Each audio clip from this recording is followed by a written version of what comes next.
draw some animals and birds. Practice in your home and color it according to you.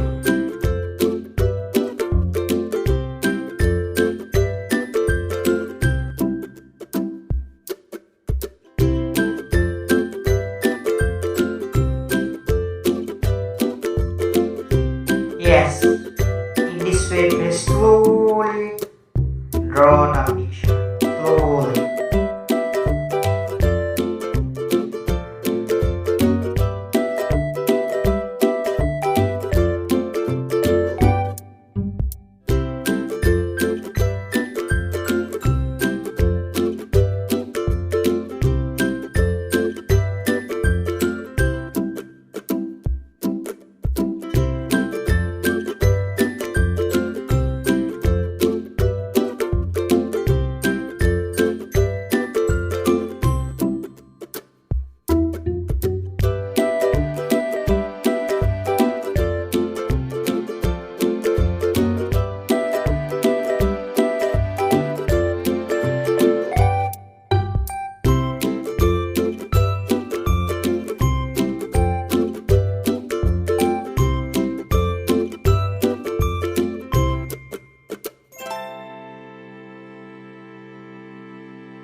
Thank you for watching.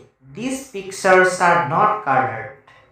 You practice it repeating the videos and you can color according to you and you can make very beautiful sceneries.